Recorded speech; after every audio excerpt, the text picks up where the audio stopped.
पटना जातीय जनगणना रिपोर्ट आने के बाद आज बेहद अहम मीटिंग होने वाली है। सीएम नीतीश कुमार ने 9 जमातों की मीटिंग बुलाई है। आपको बता दें कि वजीर आला 3:30 बजे के करीब मीटिंग करने वाले हैं। इस मीटिंग की सदारत नीतीश कुमार के जरिए ही की जाएगी। मीटिंग में सभी जमातों के सामने रखी जाएगी जातीय आधारित रिपोर्ट। मीटिंग में इक्तिसादी सर्वे पर भी चर्चा होगी। यह अहम खबर इस वक्त आप तक पहुंचा रहे हैं।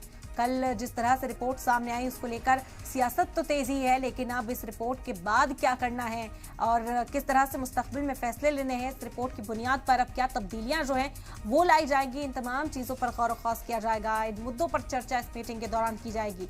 कुल 9 जमाती जो हैं वो इस मीटिंग में शामिल होने के लिए पहुंचेंगी। वज़ीर आला नीतीश कुमार इस मीटिंग की सदारत करते हुए नजर आएंगे। जो वक्त मुकर्रर किया गया है, आपको बता दें कि 3:30 बजे ये मीटिंग होने वाली है।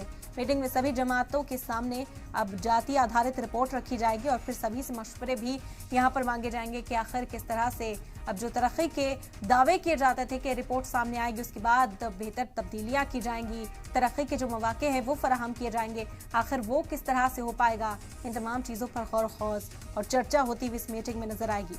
आपको बता दें कि मीटिंग में इक्तिसादी सर्वे पर भी चर्चा हो सकती है। 3:30 बजे की ये मीटिंग है। नीतीश कुमार की सदारत में ये मीटिंग होने वाली है।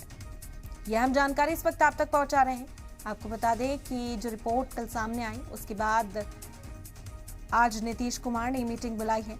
एक मीटिंग फिलहाल कई तजवीज़ उस मीटिंग में पास हुई और अब एक और मीटिंग बिहार में 3:30 बजे होने वाली है। पटना जातीय जनगणना रिपोर्ट आने के बाद ये मीटिंग है। सीएम नीतीश कुमार ने 9 जमातों की मीटिंग बुलाई है। वज़ीर आला करेंगे 3:30 बजे इस मीटिंग की सदारत।